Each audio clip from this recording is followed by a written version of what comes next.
el doctor Jiménez va a estar con nosotros en tema control de riesgo de disturbio del sueño y minería a gran altitud. Lo recibimos con muy fuerte aplauso.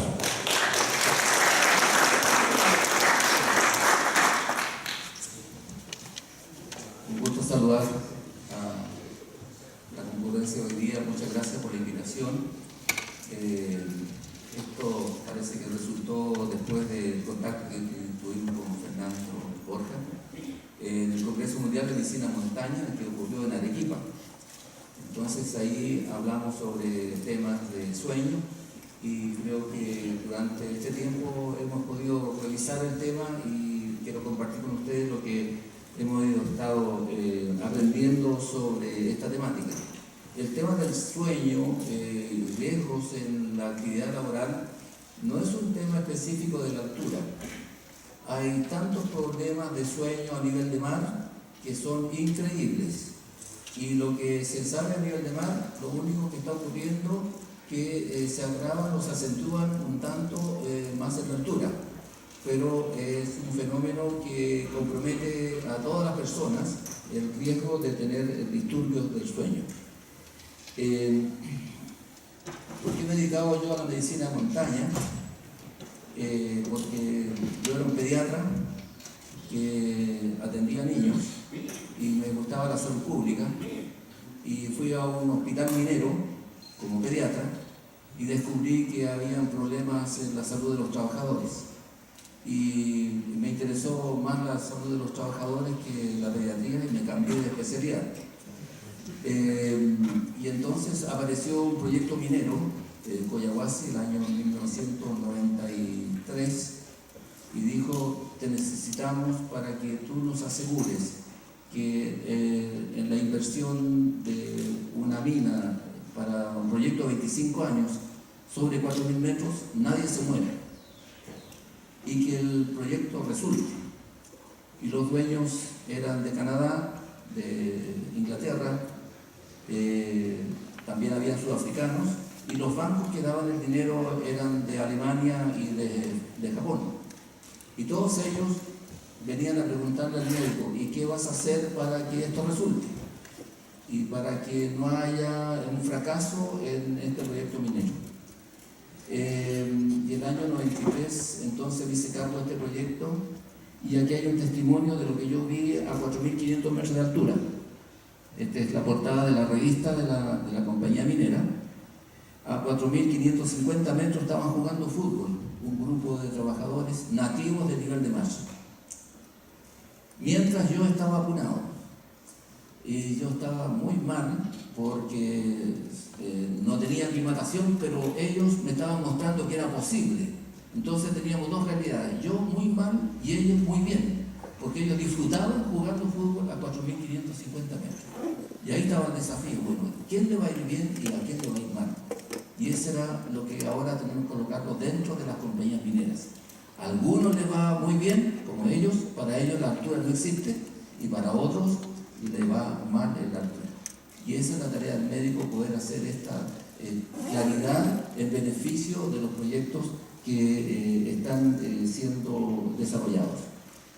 Y aquí tenemos una experiencia entonces en la cumbre del pabellón del Inca, donde están las antenas que controlan todas las operaciones de telecomunicaciones a 5.100, más de 100 metros. Y aquí estábamos entonces, ahí hay piedras, hay vestigios de altares incas en ese pabellón. Y entonces estábamos tres personas, dos técnicos, son trabajadores: Manuel Chaparro, Juan Pichipil, y yo lo estoy controlando la saturación.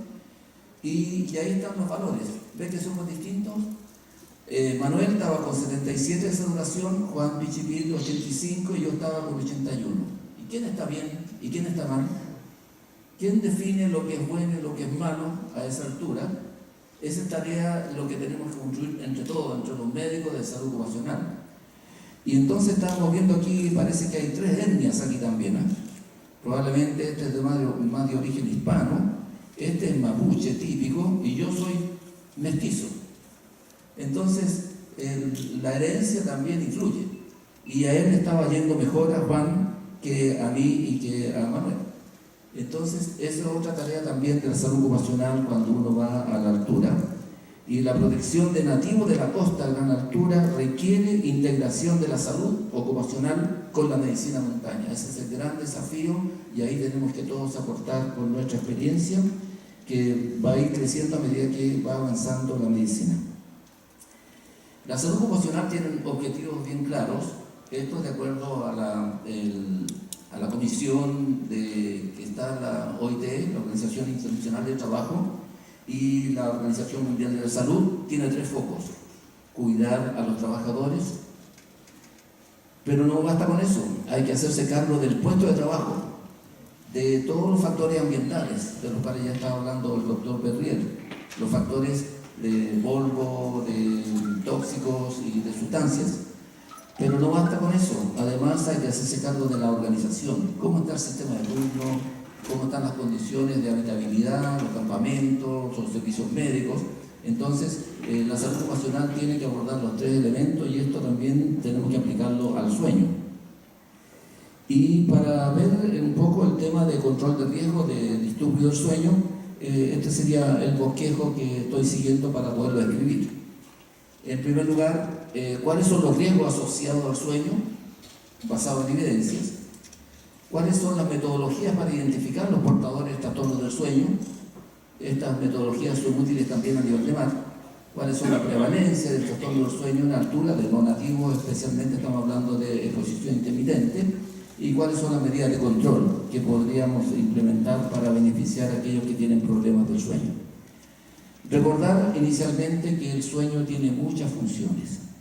Necesitamos una buena calidad de sueño aquí en Lima, como en la sierra, como en la montaña, como a 4.800 metros o como a 5.000 metros. En todas partes necesitamos muy buena calidad de sueño. Aquí estamos durante el día y aquí vamos a dormir. Esta es la medianoche y durante la noche ocurren cosas. Por ejemplo, la temperatura que está alta empieza a bajar. Y en la mañana amanecemos con menos temperatura y durante el día vuelve a subir. Crecemos y dejamos de envejecer en la noche. Aquí está la hormona del crecimiento, que nos defiende de la vejez y comienza a circular rápidamente apenas dormimos de buena calidad. Por eso los niños tienen que acostarse temprano y sin televisión y en silencio y oscuro para que haya hormona del crecimiento. Ustedes y yo necesitamos para no envejecer. Luego tenemos aquí una hormona que tiene mucha importancia, que es el cortisol. Nosotros nos vamos a acostar con el cortisol bajo. El cortisol tiene que ver con el estrés, con las respuestas a las tensiones de la vida, y entonces durante la noche empieza a subir. Y fíjense que amanecemos con el cortisol alto. El cortisol es el que nos despierta. Es el que hace el estímulo para que usted se levante, si no se quedaría en cama. Y es el que provoca un estrés, y por eso hay más infartos en la mañana que en el resto del día, porque aumenta la presión también. Así que esto ocurre durante la noche. Y aquí tenemos una hormona en rojo, que es la melatonina, que es un regulador de muchas funciones de defensa, inmunológico, y que nos ayuda a enfrentar el día siguiente. Durante la noche ocurren cosas que son notables. Durante la noche reparamos todos los daños que hemos provocado en nuestro cuerpo en el día, todos los daños musculares, de membranas o de mucosas. ¿Cuándo se cura eso que tuvimos en el día? Durante la noche.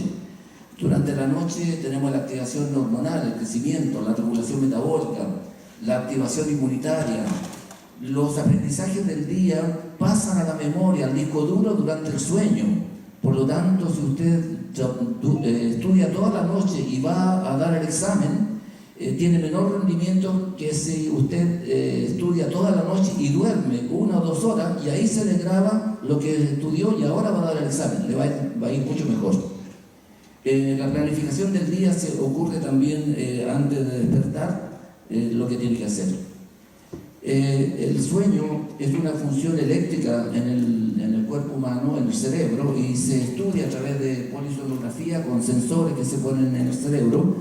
Y esta es una mirada general de los dibujos que se crean, donde ahí está despierto, hay unas etapas de profundización, 1, 2, 3 y 4. Estas son las etapas profundas del sueño. Hay un tiempo en el cual nosotros pasamos en etapas profundas donde ocurren los fenómenos más importantes de la recuperación nocturna de la tarea del sueño. Aquí están las etapas más superficiales y de repente tenemos unos escapes que vamos a las etapas REM, que se llaman, que son de actividad cerebral muy importantes, que son útiles también para la vida.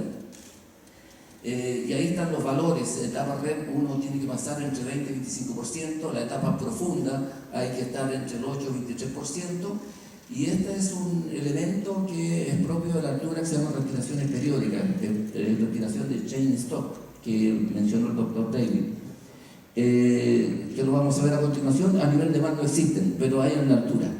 Es propio de permanecer en hipoxia hipobárica, y este esquema que va ocurriendo desde que uno se acuesta hasta que se levanta, se modifica de acuerdo a la calidad de aclimatación. ¿Y qué otras cosas más ocurren en un estudio de calidad de sueño?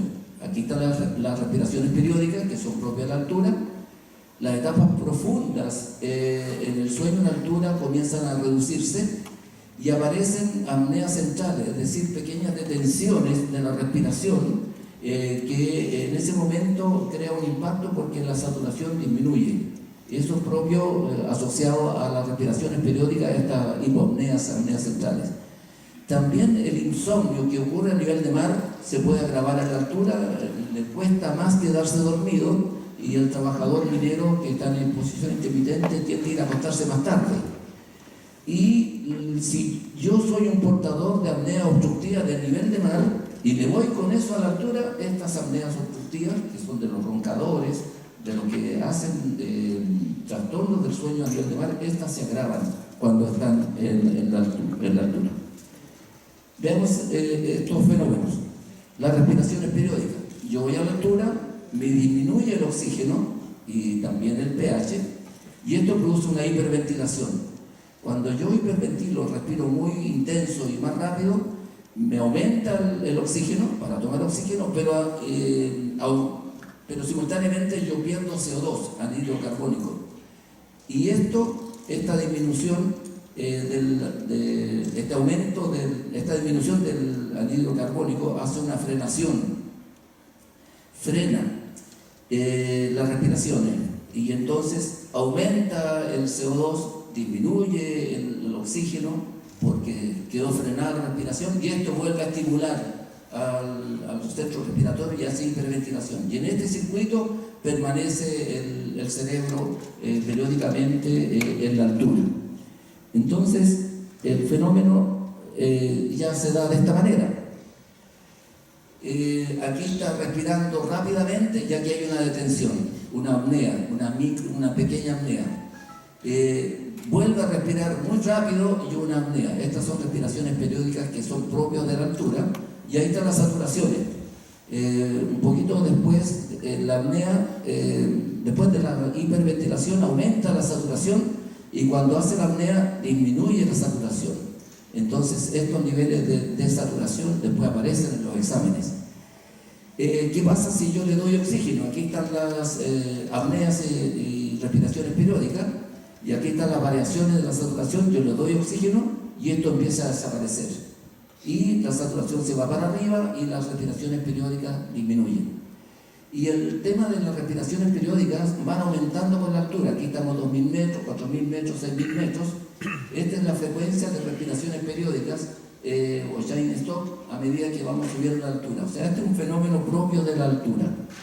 Y esto hay que estudiarlo para ver de qué magnitud es, porque si son muy intensas y crean desaturaciones muy severas, va a tener un trastorno, va a tener una repercusión en la calidad del sueño. No todas las respiraciones periódicas tienen una repercusión. Algunas de ellas van a crear algún problema. Entonces, aquí tenemos un estudio que hicimos de respiraciones periódicas a 4.200 metros de altura. Aquí está el número de respiraciones periódicas por hora, y colocamos oxígeno simulando que estuvieran a 2.800 metros. Aquí están a 4.200, Y estos son el tiempo que habían estado ellos, los trabajadores, en la altura. Y ocurre de que con oxígeno las respiraciones periódicas disminuyeron. Aquí está mostrando el efecto de la altura. Si aquí estamos a 4.200, aquí estamos a 2.800, hay menos respiraciones periódicas. El índice de apneas también disminuyeron con el efecto de oxígeno. Bajando de altura uno disminuye las respiraciones periódicas y mejora la saturación. De 85 se sube a 92 y la frecuencia cardíaca también se alivia al corazón en esas condiciones. Estos son todos nativos del nivel de mar que están en la altura. Y respecto al efecto sobre el polisonograma, si aquí están las etapas profundas del sueño, una misma persona evaluada a nivel de mar, yo la llevo a la altura, las etapas profundas del sueño disminuyen. Estos son los mismos sujetos y se ve de que aquí hay un componente, hay un compromiso, por lo tanto la calidad final del sueño no es la misma si una persona no está bien aclimatada a la altura. Respecto al insomnio, le cuesta quedarse dormido, aquí depende de la altura. Aquí estamos a 4.300 y aquí estamos a 3.800 metros de un campamento minero. Le cuesta más de 30 minutos en quedarse dormido, aquí cerca del 16%, 14%, y despierta antes, 11 o 8%. También hay insomnio a nivel de mar, pero alrededor del 5% de las personas tienen insomnio a nivel de mar y en la altura, entonces esto estaría aumentado en aquellas personas que tienen aclimatación insuficiente y que son nativos del nivel de mar expuestos a la altura. Y respecto a las apneas obstructivas, si yo soy un portador de apneas, estoy a nivel de mar y me voy a la altura con mis apneas, ¿qué me pasa? Aquí está la frecuencia cardíaca. A nivel de mar yo duermo con 57 y voy a la altura a 2600, aumenta el pulso. Y aquí está el índice de apneas, hipopneas por hora, de 51 que tenía a nivel de mar, subí a 88. Esto es un portador de trastorno del sueño que es contratado y es subido a la altura. Se le agrava el fenómeno. Y las etapas REM, las etapas profundas del sueño, de 14% bajó a 9%. Y aquí hay una repercusión que tiene mucha importancia para nosotros, el riesgo de despertares. Estos son microdespertares electroencefalográficos, no necesariamente que el sujeto recuerde que despertó, se ve en el electroencefalograma, de 35 suben a 47. Por lo tanto, si yo soy un portador de apnea a nivel de mar y me voy a la altura, yo voy a tener un aumento de una repercusión en mi calidad de sueño, por lo tanto tengo que atenderme esta dolencia y para eso hay tecnología y hay tratamiento. Podemos contratar personas con apnea del sueño que se traten bien y ese tratamiento lo sigan cumpliendo en la altura. De igual manera, las apneas centrales se pueden ir viendo respecto a la saturación. Aquí tenemos la curva de saturación nocturna de los trabajadores a 2.700 metros y duermen con un promedio de 92-93, pero que hay un grupo que duerme con saturaciones más bajas. Y esto es lo que uno tiene que ir a ver. De mi población que está en esta altura, en este campamento, yo tengo que ir a conocer quiénes son los que están desaturando durante la noche, durante el sueño. Y esta curva en verde es de trabajadores a 3.800 metros durmiendo en un campamento. Y vemos también de que hay un grupo que está durmiendo con saturaciones muy bajas. Por acá hay uno que está durmiendo con 92, bastante bien. Y entonces hay que buscar el promedio de calidad de sueño de esta altura e identificar a aquellos que están durmiendo mal, porque esos son los que probablemente al día siguiente van a tener dificultades en su desempeño y también en riesgo en cuanto a la salud ocupacional y laboral y médica también. Entonces, estos cambios que hemos revisado tienen una repercusión que es la que puede ser identificada a través de cuestionarios o de estudios de calidad de sueño. ¿Y cuáles son los riesgos más importantes a tener en cuenta en salud ocupacional? La fragmentación del sueño, que tengamos 3 o más despertares durante el sueño, que las horas totales del sueño estén reducidas, que se duerma menos de 6 horas y que no tenga percepción de descanso. Entonces, estos elementos son los que objetivamente nosotros ahora queremos estar incorporando en la minería en salud ocupacional a gran altura. Buscar los sujetos que tienen sueño fragmentado, que tienen horas totales reducidas, que no tienen buen descanso, y esto lo podemos estudiar a través de estudios polisonográficos o a través de encuestas, porque estos sujetos que están en estas condiciones tenemos que tratarlos. Tenemos que ayudarlos para poder beneficiar su salud y su desempeño laboral. Por ejemplo, aquí tenemos un campamento a 4.500 metros de altura y encontramos que el 63% dormía 5 o menos horas de sueño. ¿Dará lo mismo dormir 5 o 7 horas? Nos da lo mismo. Despertares, 19% de los trabajadores tenían despertares. El campamento está un poco más bajo y tiene 5%. Es decir, la altura está influyendo en estos dos indicadores que son muy potentes en cuanto a calidad de sueño. Y la percepción de despertar no descansado. Y aquí entonces aparece el 30% y aquí el 2%. Es decir, teniendo un lugar de dormir más abajo, tiene un tremendo impacto en la calidad de sueño. Aquí tenemos los 3 indicadores más importantes que estamos aprendiendo en la medicina ocupacional para poder vigilar y poder proteger la salud de los trabajadores que están a gran altura durmiendo.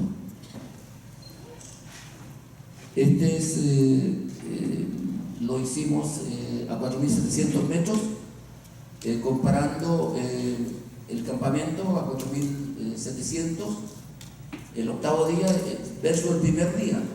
Y esto es lo que pasa en su casa.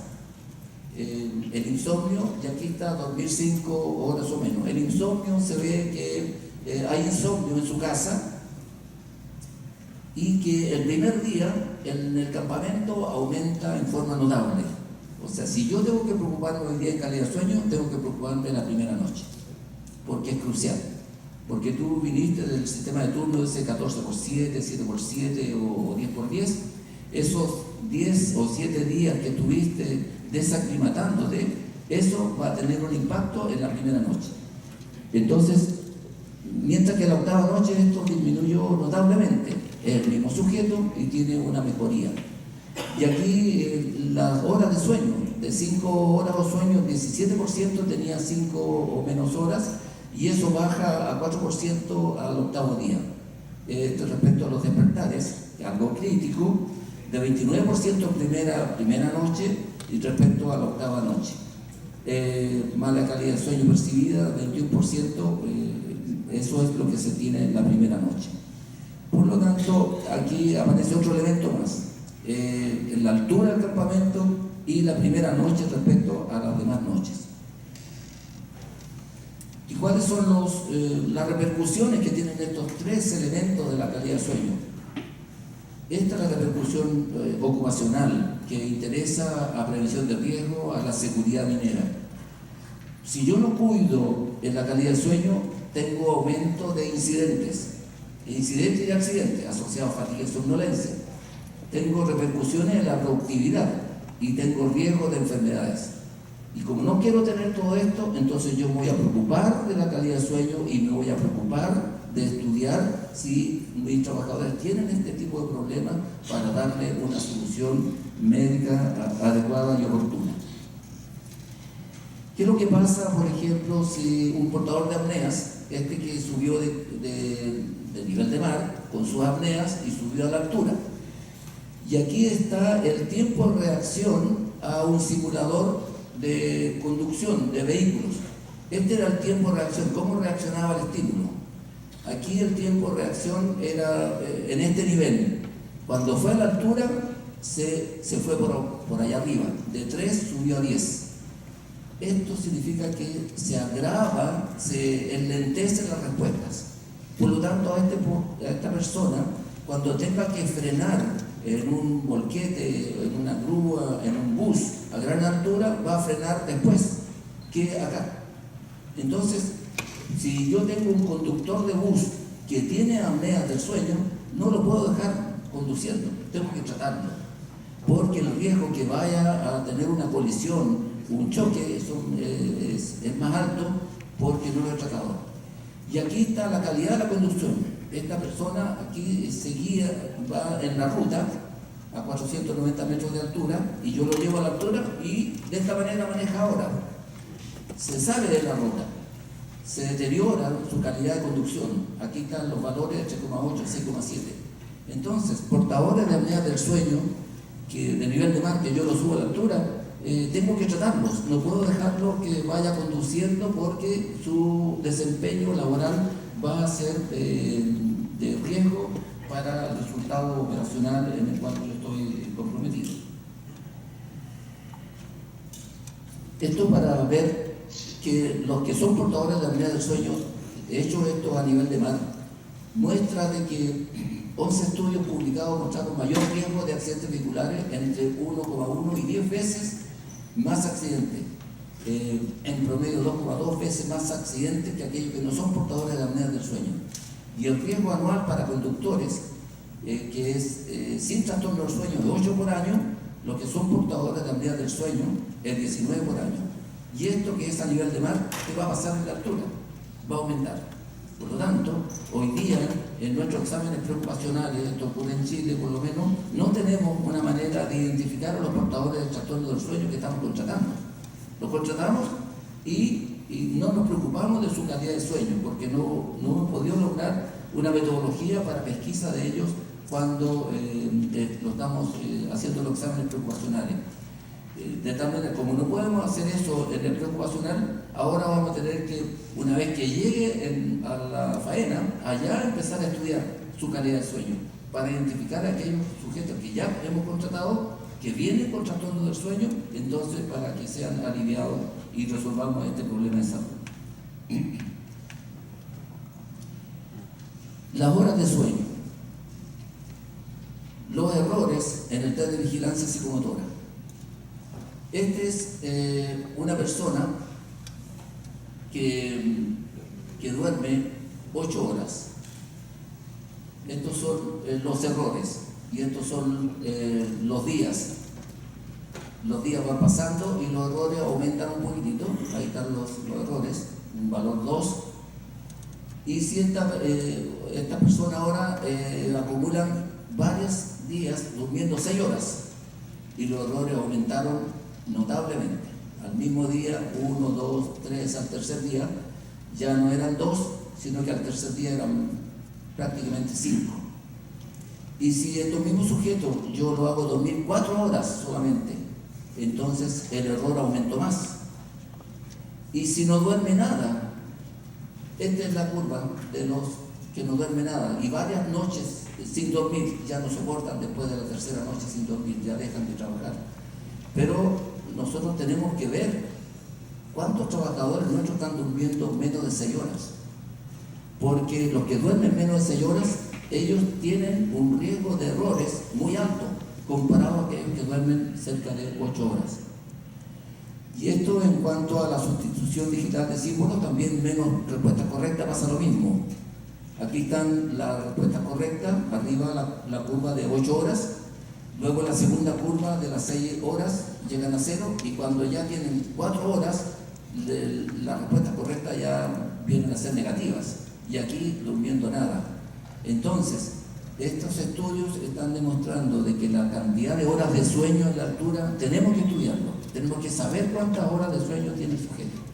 Lo puede hacer con actigrafía, con oximetría, con encuesta, pero tiene que hacerlo, porque aquellos que están durmiendo menos de 5 horas o menos de 6 horas, tenemos que hacernos cargo porque tiene una repercusión en el rendimiento laboral de la persona al día siguiente. No da lo mismo dormir 6 horas o más horas. Estos son estudios a nivel de mar. Aquí está la hora de sueño. Este es dormir 7, esta es la comparación. 7 horas. Y arriba están las curvas, las tablas de riesgo de morir, riesgo de mortalidad. Los que duermen 5 horas o menos tienen un riesgo de mortalidad 20% más que aquellos que duermen 7 horas. Es decir, aquellos que duermen menos, que están acá, mueren antes. Entonces, tenemos que hacer algo. Usted sabe, en su empresa, ¿sabe cuántas horas duermen sus trabajadores? Ahora la norma chilena que se acaba de establecer, a todos los trabajadores en la altura sobre 3.000 metros tienen que llenar la encuesta del Pittsburgh, un test de calidad de sueño. Y aquellos que muestren signos alterados, la norma dice que tienen que hacerle oximetría nocturna. Esa es una norma del Ministerio de Salud que está siendo implementada en este momento y toda la minería está revolucionada por este problema.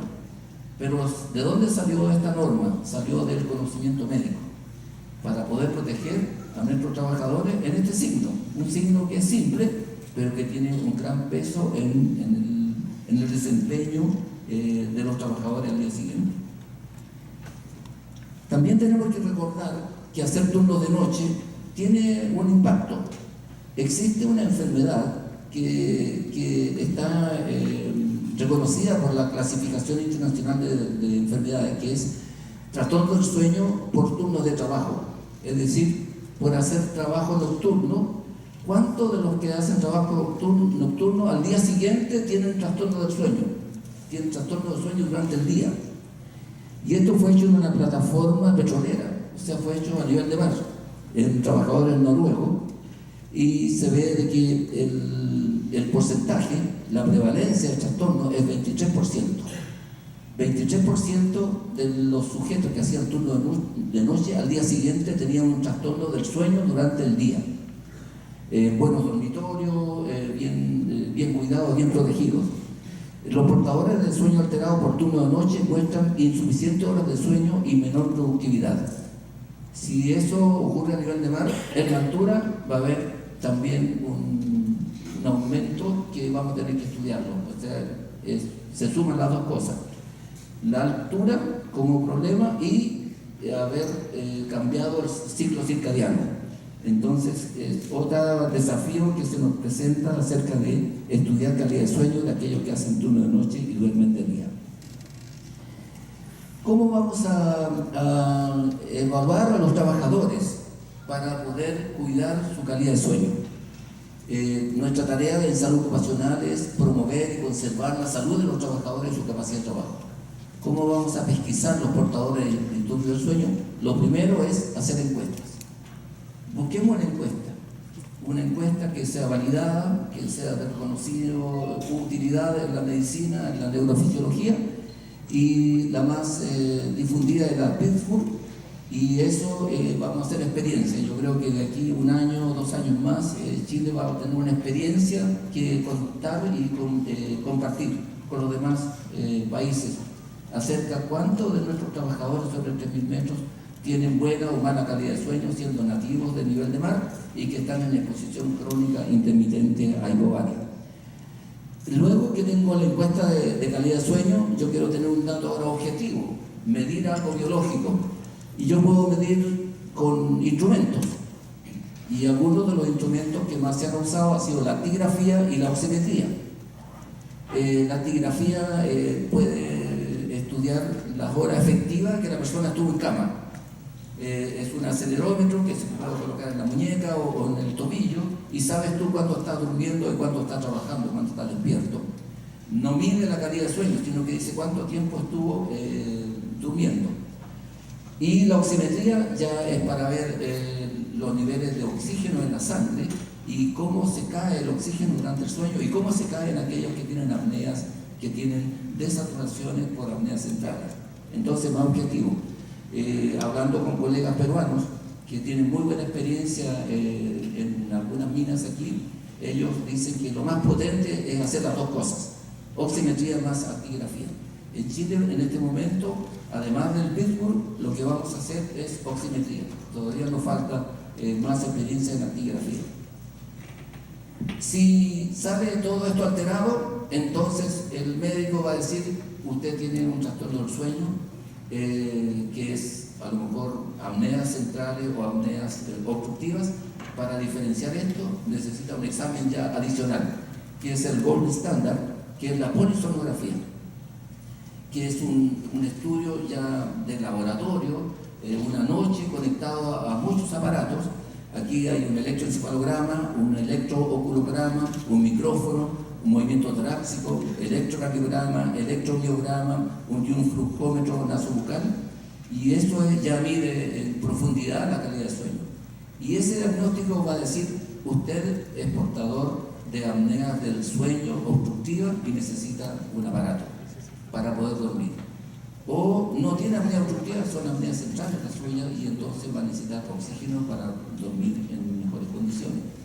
Esa indicación puede salir antes, porque la oximetría te permite aquí, te orienta bastante a decir, mire, esta es una apnea de tipo central que es propio de la altura, en la cual usted no está respondiendo bien, y no es una apnea obstructiva que tendría otra característica. Y aquí tenemos oximetrías. Entonces, aquí son oximetrías tomadas a 4.500 metros. En el lado izquierdo, ustedes ven la línea verde arriba, donde un sujeto está durmiendo con una saturación promedio nocturna de 82%. Y abajo en azul, en el lado izquierdo, está la frecuencia cardíaca. Y la frecuencia cardíaca de este sujeto a 4.500 es de 80 en promedio. En el lado derecho, aquí en el lado derecho tenemos la saturación de otro sujeto que también está durmiendo a 4.500 metros, y esto es un oxímetro. ¿Con qué saturación está durmiendo este sujeto? De 80, hoy 2 se bajó a 59. Es decir, este sujeto no está durmiendo a 4.500, este está durmiendo en la cumbre del Everest. Allá se fue a dormir en la noche, y más encima, la frecuencia cardíaca no está en 80, sino que está en 111. 111 significa que él estuvo andando en bicicleta toda la noche. 111 es la frecuencia cardíaca de andar en bicicleta. Entonces, ve que es tan importante y tan gráfico estudiar calidad de sueño. ¿Cómo es posible identificar a este sujeto con una buena oximetría nocturna y identifica a este sujeto que desatura y además hace una taquicardia? Y este sujeto que estuvo trabajando toda la noche en bicicleta y estuvo desaturado, usted mañana le entrega un bolquete que vale $2 millones. Entonces aquí hay un tema médico y un tema ético. Por eso es tan importante estudiar calidad de sueño, porque tenemos una responsabilidad médica de no exponer a trabajadores a riesgos que son serios en condiciones ocupacionales. Tenemos que hacernos cargo del puesto de trabajo y tenemos que mejorar entonces el ambiente laboral. Hay que mejorar la metodología de investigación de accidentes. El grupo de Luis Pérez con Renato y con Raúl Gomero están utilizando esto en Perú, usando elementos para poder ir a saber en la investigación de accidentes cuántos de estos incidentes podrían estar asociados a somnolencia, fatiga. Y en operaciones mineras de Perú, Chile y Argentina, que ellos han evaluado entre 3.300 y 4.200 metros, más del 40% de los incidentes vehiculares están asociados a somnolencia a través de esta metodología. El horario del accidente, si fue sin maniobra evasiva, fue una colisión frontal, invadió otro carril, se cayó de un desnivel, iba sin acompañante, tenía más de 8 horas de trabajo. Todo esto entra en un sistema de evaluación y dice, sí, este incidente probablemente fue por un lapsus, un pestañeo, una pérdida de la atención debido a fatiga y somnolencia, y probablemente asociado a trastornos del sueño de la noche anterior. Estos son valores estimativos. Si yo a nivel de mar, en Chile, de los trabajadores chilenos a nivel de mar, el 6% de los trabajadores tienen apnea del sueño. Estos son estudios poblacionales epidemiológicos. Los trabajadores chilenos ya tienen apnea del sueño a nivel de mar. Si yo lo llevo a la altura, probablemente me va a subir a lo mejor un alto porcentaje. A nivel de mar puedo tener algunas personas con hipoventilación. Ustedes deben saber que durante la noche la saturación suya es un 2% más bajo que durante el día. Si durante el día usted anda con 97, durante la noche duerme con 95. Pero hay algunos que duermen con una saturación más baja todavía. En un estudio que hicimos estudiando un refugio minero, pusimos 20 marinos, expertos en submarinos, y en el refugio minero fuimos a probar la oxigenación del refugio. Lo clausuramos 48 horas para que durante ese periodo viéramos la calidad del refugio. Vimos la temperatura, la humedad, la saturación, la presión arterial, la PCO2 en ese ambiente.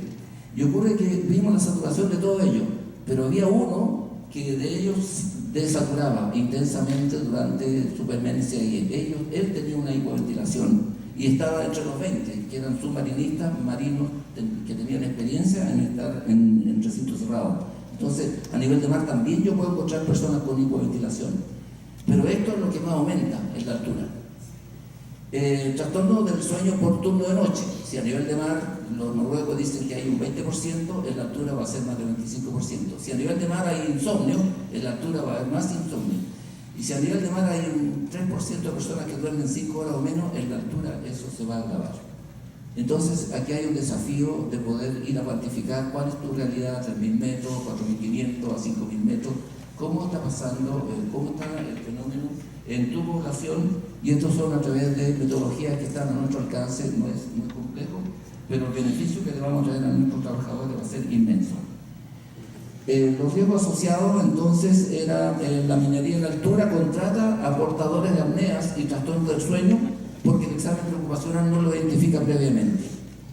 Los portadores de trastornos del sueño contratados y sujetos susceptibles acentúan sus cuadros clínicos por efecto de la altura, turno de noche y la edad. La cantidad de apneas y de saturaciones aumenta con los años, eso ya es reconocido.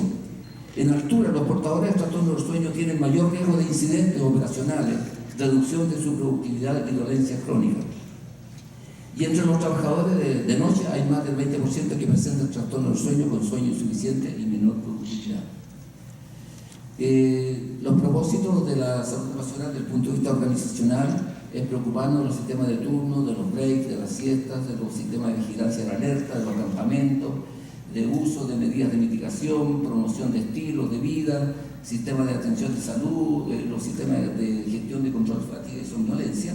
Y eso tenemos que ahora implementarlo. ¿Cómo vamos a controlar estos problemas? En primer lugar, mejorar el examen preocupacional para trabajo en altura. Vamos a tener que empezar a preguntar. Educación a todos nuestros trabajadores en higiene del sueño. Tenemos una pobreza cultural de calidad de sueño porque no hemos educado a nuestros niños, nuestros jóvenes y nosotros mismos no sabemos de higiene del sueño. Implementar una política de gestión de control de fatiga y somnolencia como política de empresa para poder evaluar cómo está este riesgo y cómo los vamos a controlar. Desde el punto de vista médico, identificar a los sujetos con sueño alterado a través de metodologías, ya desde la encuesta hasta la oximetría, por lo menos. Y empezar a preocuparnos de la habitabilidad de los dormitorios para proteger la calidad de sueño de los trabajadores. Y aquellos que hacen apneas centrales, darle oxígeno para bajar su actitud durante el sueño. Y los que tienen apneas del sueño sean tratados con los sistemas médicos, que es el CPAP, Sistema de Continuo de Presión en la Vía Aérea, o tratamientos médicos de la obesidad severa o alteraciones nasobucales, aquellos que tienen deformaciones. En cuanto a educación en higiene del sueño, esta higiene del sueño deberíamos colocarlo en el curso de inducción. Apenas es contratado, tendríamos que hablar del sueño. Luego, durante los programas de seguridad, durante la vida laboral, también colocarlo. Deberíamos también normar el uso de fármacos en relación a este fenómeno y cuidar la alimentación. Y en cuanto al sistema de gestión de control de fatiga y somnolencia, hay que basarse en la pirámide de jerarquía de prevención. Para optimizar el alerta, prevenir la somnolencia, pesquisa temprana del trabajador fatigado, el uso de alertómetros que el mercado está ofertando en forma masiva, y cuál va a ser la medida de salud ocupacional en cuanto a horario, si entro yo a las 8 o entro a las 6 de la mañana o entro a las 9, si voy a tener breaks o no, la importancia de los breaks durante el turno de noche y tratamiento de los portadores del trastorno del sueño. La pirámide de jerarquía, entonces, que usan todos los aspectos de prevención de riesgo, ahora vamos a tener que aplicarlo también al sueño. Eliminar el peligro, que es la primera medida, no el uso de equipos de protección personal. ¿Qué es lo que hemos visto? Que los ingenieros de minas, lo primero que se le ocurre cuando hablamos de este tema es que compremos aparatos. que compremos un indicador de cabeceo, o compremos el Optaler para ver el pestañeo, o compremos el Astin para ver la calidad de la conducción. Entonces esto es importante. Esto sería la última medida. Tenemos que hacer cosas antes: eliminar el peligro, sustituir el proceso, hacer control de ingeniería, luego hacer gestión de la fatiga. Recuerden que si hay una empresa que avanza mucho en cuanto a temas de fatiga y somnolencia, es la aviación. Y fíjense que las medidas en vuelo y estrategia durante el vuelo, miren lo que dicen respecto a los pilotos. Se autorizan siestas de 20 minutos a los pilotos que están en vuelo. ¿Usted le autoriza una siesta de 20 minutos a un operador de camión, un operador de volquete? Los pilotos están autorizados. Aquí hay minas en Perú que están experimentando eso también. Y yo creo que desde el punto de vista médico eso está plenamente justificado. Una siesta de 20 minutos, de 15 a 20 minutos, es sumamente reparador, mejora el rendimiento en adelante, y usted va a disminuir incidentes y va a mejorar la productividad. ¿Qué es lo que hacen los breaks? Los breaks son activos y ellos están preconizando breaks cortitos, de 5 a 7 minutos cada hora. Están colocando literas para dormir, para que el piloto vaya a dormir y se acueste bien. Yo he visto aquí en Perú refugios, módulos, donde hay literas para que el trabajador en su break de almuerzo vaya a dormir y se acueste. Y se mejoran los sistemas de turno y iluminación de la cabina de noche para mejorar la calidad de desempeño durante la noche. Este es el efecto de la Z-solamida. Ya tenemos experiencia de que la Z-solamida, aquí, la Z-solamida mejora, disminuye la apnea y hipopnea. Este es un placebo, o sea, una droga que no tiene efecto. Aquí están los hombres que tomaron la Z-solamida y disminuyeron mucho las apneas y hipopnea. O sea, tenemos una droga que puede servir para mejorar este fenómeno. Este es trastornos que se han visto y que pueden ser mejorados con una siesta. Una siesta de 20 minutos disminuye la velocidad, mejora la velocidad de respuesta frente a un estímulo. Aquí estaba sin siesta y este con siesta. Disminuye, tiene un efecto positivo la siesta en el desempeño. Por lo tanto, también hay que recordar que hay que mejorar la habitabilidad del dormitorio. Aquí hay mucho conocimiento: la temperatura, la humedad, el ruido, la luminosidad, los recambios de aire. También preocuparnos del número de camas por dormitorio, evitando el hacinamiento y exposición de roncadores. Cuántos baños vamos a tener por campamento. Y luego está la oxigenación suplementaria, en el cual hay bastante conocimiento, sabiendo que 1% de oxígeno desciende a 300 metros de altura. Y para dormir a 2.900 metros mejora la calidad de sueño. Y al salir al pasillo inmediato a 4.400 no hay repercusión clínica crítica. También estaría el oxígeno individual y este es el oxígeno ambiental. Son sistemas que ya están probados, que están automatizados y se pueden implementar en campamento. Este es el estudio que hicimos nosotros en Coyahuasi. En este campamento hay oxígeno en todos estos dormitorios y el sujeto, aquí tenemos dormir con y sin oxígeno, demora más de 30 minutos en quedarse dormido, del 19 bajó al 5%, las horas de sueño, menos de 5 horas, el 15% bajó al 3%, y los despertares del 5% bajó al 1,8%. Por lo tanto, el oxígeno hace bien dormir a 2.800 metros en términos de calidad de sueño. Los sistemas de aire a presión, que son los CPAP, están los distintos métodos. Esto lo manejan los neurofisiólogos y está probado que es útil para mejorar la calidad de sueño en la altura. Por lo tanto, terminamos diciendo: los disturbios del sueño afectan a más del 10% de los trabajadores a nivel de mar, y en minería a gran altura afectaría a más del 30%. Los trastornos del sueño no tratados aumentan el riesgo de somnolencia, errores operacionales, accidentes laborales y vehiculares y pérdida de la productividad. La salud ocupacional sudamericana cuenta con metodología de pesquisa por métodos no invasivos hasta llegar a la polisomnografía. Y existen intervenciones y tratamientos de oxígeno, CPAP, probados que resuelven las alteraciones del sueño, permitiendo una actitud adecuada de trabajadores.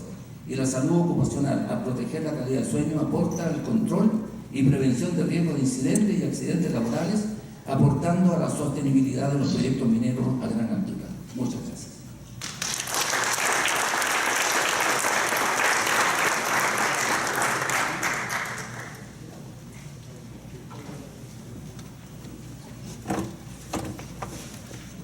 Agradecemos al profesor Jiménez su excelente presentación y los invitamos al rol de preguntas. Tenemos un pequeño límite para este tiempo que vamos extendiendo con las preguntas. Por favor, si las formulan de manera ordenada. Aquí al frente tenemos una pregunta, luego al medio y luego al otro sector. Por favor. Doctor Jiménez, muchas gracias por la excelente presentación. Le saluda Oscar Ramírez de Pacífico Seguros. Doctor, en la experiencia que usted tiene dentro de los factores que propician la calidad de sueño, ¿han investigado sobre los factores de riesgo psicosocial, ansiedad, depresión y otros trastornos que pueden conllevar a una mala calidad de sueño? Y en el diagnóstico, ¿cuál es su experiencia en el uso de los polisomnógrafos portátiles? Y en su experiencia, una tercera pregunta final, en Collahuasi, ¿han tenido experiencia de adherencia al CPAP en los trabajadores en operaciones mineras? Muchas gracias. Vamos a partir por la última. Experiencia de adherencia al CPAP. En Collahuasi no tenemos mucha experiencia, pero hay otras minas que tienen experiencia y no han sido muy favorables. Los trabajadores han comprado el aparato, tienen la indicación y después tienen una dificultad de su uso.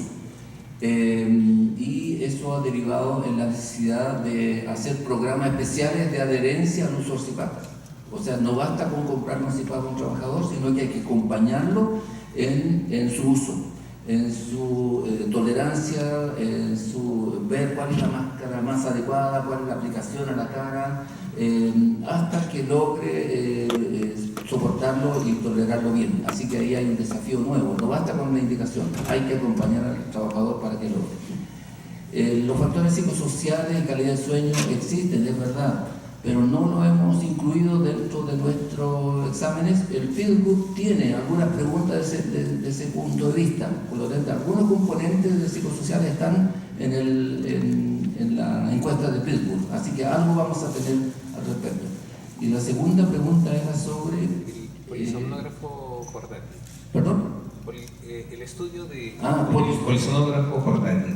Porque se entiende que este estudio tiene que tener ciertas consideraciones especiales, ¿no? Sí, polisomnógrafo, ahí todavía no tenemos suficiente experiencia respecto. Nosotros hicimos polisomnografía arriba, en altura, pero yo creo que todavía nos falta a nosotros que haya equipos preparados para que suban y hagan la polisomnografía arriba en un ambiente que esté controlado, y eso es lo que no tenemos la dependencia, no tenemos un módulo construido donde ir a hacer eso, así que es un desafío que nos queda por delante.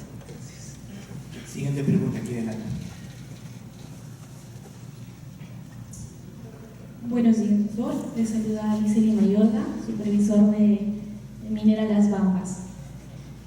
Mi pregunta va respecto a la experiencia que usted pudo tener con la medición de temperatura más oximetría, a diferencia de actigrafía con oximetría, debido a que actigrafía no mide calidad de sueño, y si tenemos variación demostrada de temperatura durante el sueño nocturno.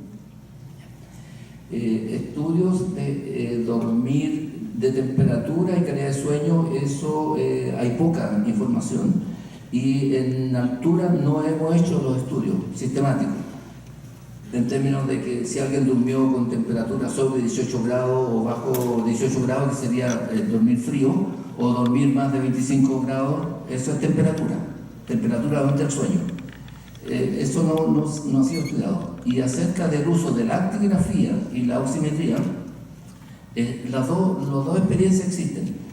El que ve calidad de sueño es la oximetría, pero la oximetría no necesariamente te ayuda a saber cuántas horas durmió. Por eso, para saber la cantidad de horas, tienes que usar la actigrafía. Por eso tenemos que llegar a la combinación de las dos cosas. actigrafía para ver la cantidad de horas objetivas medidas por aparato y la oximetría para ver la calidad de sueño.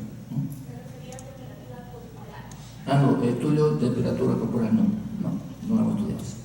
Siguiente pregunta ahí. Perdón. ¿Le alcanza el micrófono?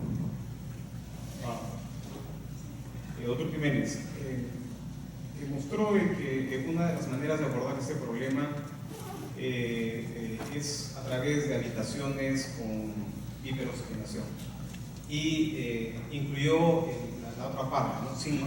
Que esto no significaba después una repercusión clínica. ¿A qué se refiere? Porque en cardiología hay una exposición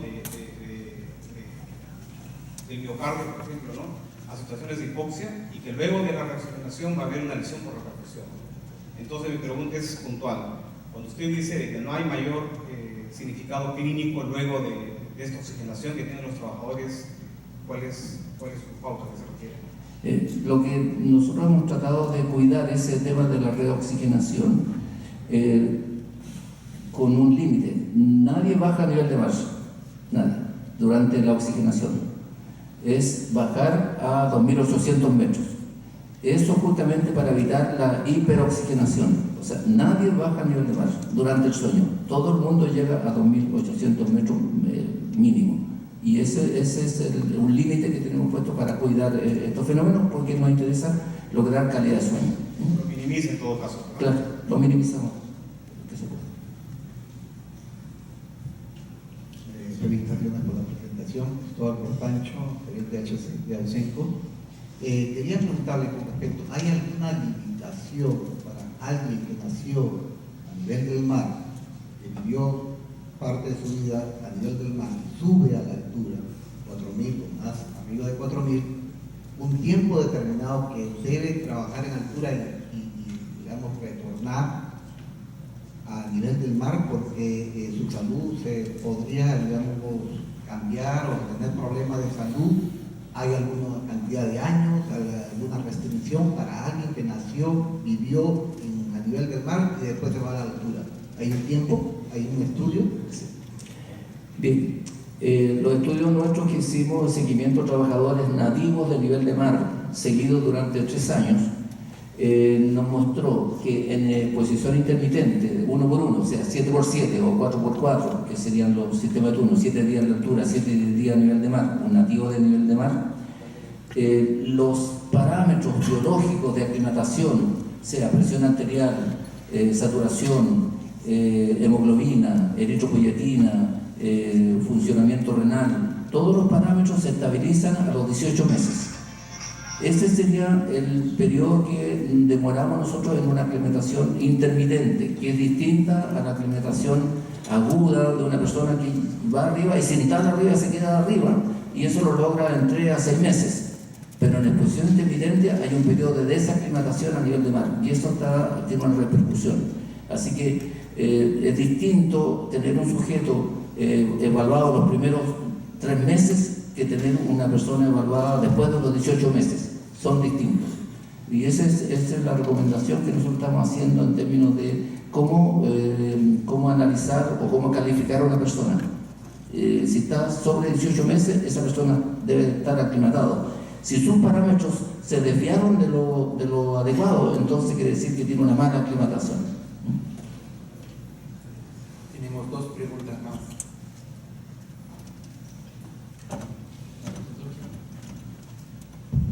Doctor Jiménez, primero felicitarlo por la claridad de la charla, creo que ha sido bastante educativa.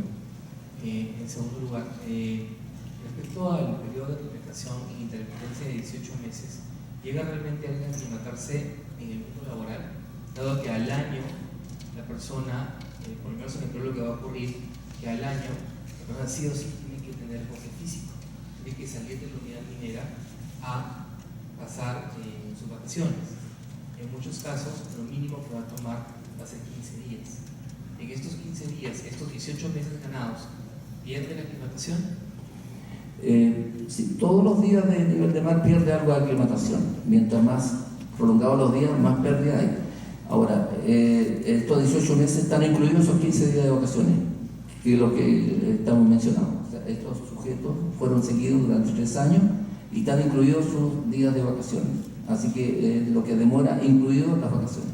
La otra cosa que quería preguntarle era, tenemos nosotros personal, y esto lo mucho que estamos entre 4.500 y 4.800 metros, personal que no tiene, que lamentablemente no logra dormir ni siquiera 6 horas, sino menos, 5 horas, 4 horas. Pero muchas de esas personas tratan de compensar el cansancio o la fatiga yendo muy temprano al gimnasio. Hay gente que hace eso. O sea, duermen 4 horas o 5 horas nomás y lo que hacen es se levantan muy temprano porque ya no tienen sueño, sin importar que están cansados, y para tratar de combatir el cansancio lo que hacen es hacer ejercicio, según muchos de ellos, para generar una activación del cuerpo. ¿Qué tan bueno es esto? ¿Qué tan contraproducente es esto en la salud de las personas?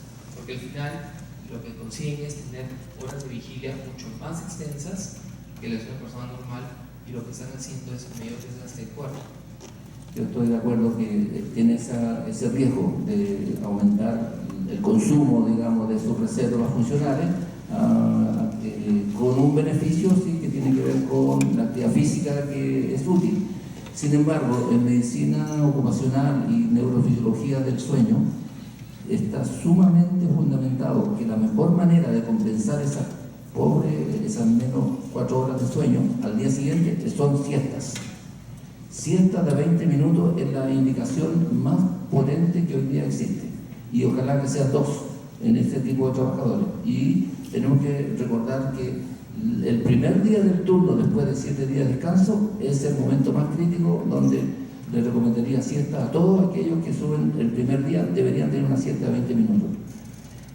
Para poder proteger eso, ya está muy claro de que esa persona no duerma más de 25 o 30 minutos para que no entre en etapas profundas y creen una latencia que es compleja. Tiene que ser 20 minutos. Luego, para lograr eso, se necesita que alguien lo despierte, no dependa de él. Un tercero lo despierta, o un reloj o algo, porque no deben de darle una orden a su cerebro: despiérteme en 20 minutos, despiérteme, que no me quede dormido, porque eso altera su calidad de sueño. Tiene que ser controlado por un tercero. Ahí entran los relevos. Yo he visto minas que tienen relevo hoy día, y ese relevo es muy importante para ir a despertar al sujeto que está en 20 minutos durmiendo. Muy útil la siesta, y eso ya lo probó la aviación en términos bastante absolutos. Última pregunta. Buenos días con todos, mi nombre es Jessica Gabriela Vizconde Marín. Mi consulta va a que los trabajadores en mina tienen turnos de trabajo rígidos. Esto implica que es una exposición intermitente. ¿A los cuántos días un trabajador puede tener una adaptación en estos turnos de trabajo? En respecto a la altura, tenemos 3 palabras que usamos. Uno es la adecuación, otra es la aclimatación y otra es la adaptación. La adaptación en biología y medicina de altura la estamos dejando solamente para las poblaciones que permanecen por muchos años y que van cargando un fenómeno genético o epigenético en función de la altura, y esa palabra está definida para ello. Por lo tanto, en el caso de la exposición intermitente no es aplicable. ¿Qué nos queda para la exposición intermitente? Las 2 palabras siguientes: adecuación y aclimatación. La adecuación es la respuesta inmediata a la hipoxia aguda, que es que a las 2 o 3 horas yo comienzo con mal agudo en montaña, pero al segundo día ya no tengo mal agudo en montaña, y eso es la adecuación. Yo en 2 o 3 días tengo una mejor tolerancia a la altura logrado por esta adecuación, y eso se logra rápidamente en los primeros días. Otra cosa es la aclimatación, que es todo el proceso de adecuación fisiológica de muchos componentes, y que se logra después de 18 meses. Entonces tenemos la respuesta de adecuación inmediata de los 2 o 3 primeros días, la aclimatación, que es la estabilización de la tolerancia a la altura, y otro fenómeno es la adaptación, que es de las poblaciones que residen en la altura. Debemos culminar este periodo de preguntas. Agradecemos mucho vuestro interés. Vamos a invitarlos a que también puedan abordar al profesor Jiménez, y lo vamos a despedir con un muy fuerte aplauso.